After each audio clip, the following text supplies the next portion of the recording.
راديو بالجديد.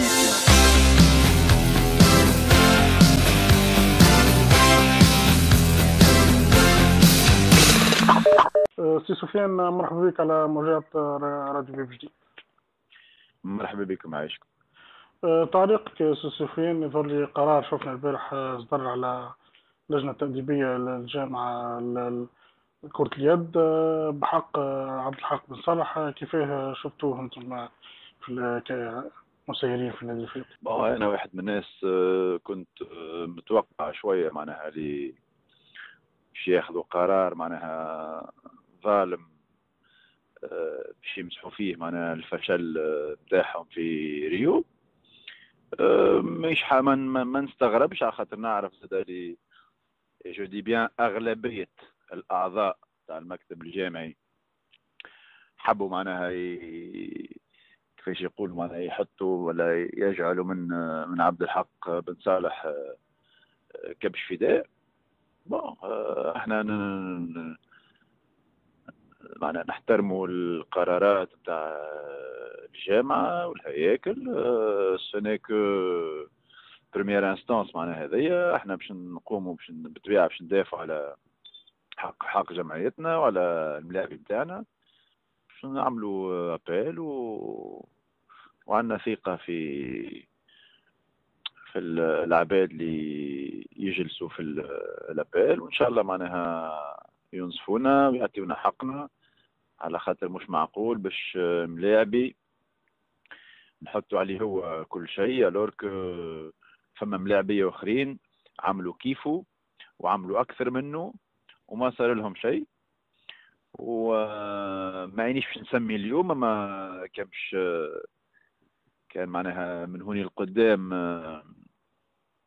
ما همش باش ينصفوا معناها النادي الافريقي واللاعب هذايا، باش نخرج ونتكلم بالاسامي ونعطي ديتاي شنو يصير في الوتيل وفي الوتله.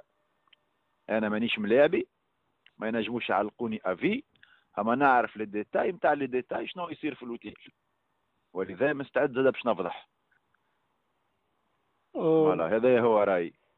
فوالا سفيان، شفنا يعني كما قلت انت يظهر لي قرار ادو فيتيس، يعني فما ناس بارامون في الجامعة هذه يحكم عليها السنة وناس فرض. انت يعني القرار هذا نتصور يعني حكينا قبل كان متوقع يعني باش يكون قرار، ولكن بصراحة يعني يعني مشاش الجامعة مشت ياسر قدام قرار يعني يستفز النادي الافريقي ولا حبايب النادي، هكا ولا يا؟ شوف، باش نبداو شويه واضحين معناها راهو فما حاجات معناها الملاعبي عنده فيهم الحق وفما حاجات الملاعبي ما عندوش فيهم الحق. دونك من ناحيه القرار اللي خرج، احنا كنادي افريقي معناها هما فما 3 قرارات خرجوا باش نستينفوا منهم 2. قرار شطب مدى الحياه من ليكيب ناسيونال. بالنسبه لي انا سي ليكيب ناسيونال اللي خاسره، مانيش باش نستينفوا. ومعناها وحكيت مع عبد الحق ومورالمون الي او توب ومحضر وانا من قبل، ويعرف معناها اللي عنده جمعيته ينجم يعمل عليها باش نستينفوا ال4 اشهر اللي معناها بالنسبه لي انا معناها تعاقب فيهم في النادي الافريقي.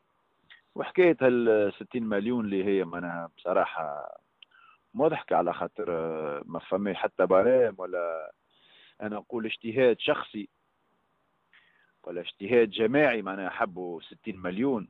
بنى قانون، بنى ريبير، ما فهمتش معناها كيفاش خذاو القرار هذايا. وكان ليكيب ناسيونال هما يحبوا يعاقبوا رواحهم باش يحرموا نفسهم من احسن دمي سونتر في تونس، هذيك مشكلتهم هما. بالنسبه لي انا معناها انا هوني باش ندافع على مصالح اللاعب بتاعي ومصالح جمعيتي. فوالا هذا رايي في الموضوع هذا. بالنسبة للخطوات القادمة يعني سفيان فما باش نعملوا لابيل وفي صورة ما يعني اي عندنا 10 ايام باش نعملوا فيهم ابيل. ديجا حكيت مع المعني بالامر اللي باش يقوم بالابيل، دونك باش نتقابل معاه اليوم العشيه وان شاء الله معناها جوست بعد العيد معناها نهار الاربعاء الصباح نصبوا الابيل نتاعنا في الجامعه. واضح سي سفيان، مشكور سي سفيان، وبون شانس في الديبي نتاع الشامبيونات ان شاء الله. يعيشك، ميرسي.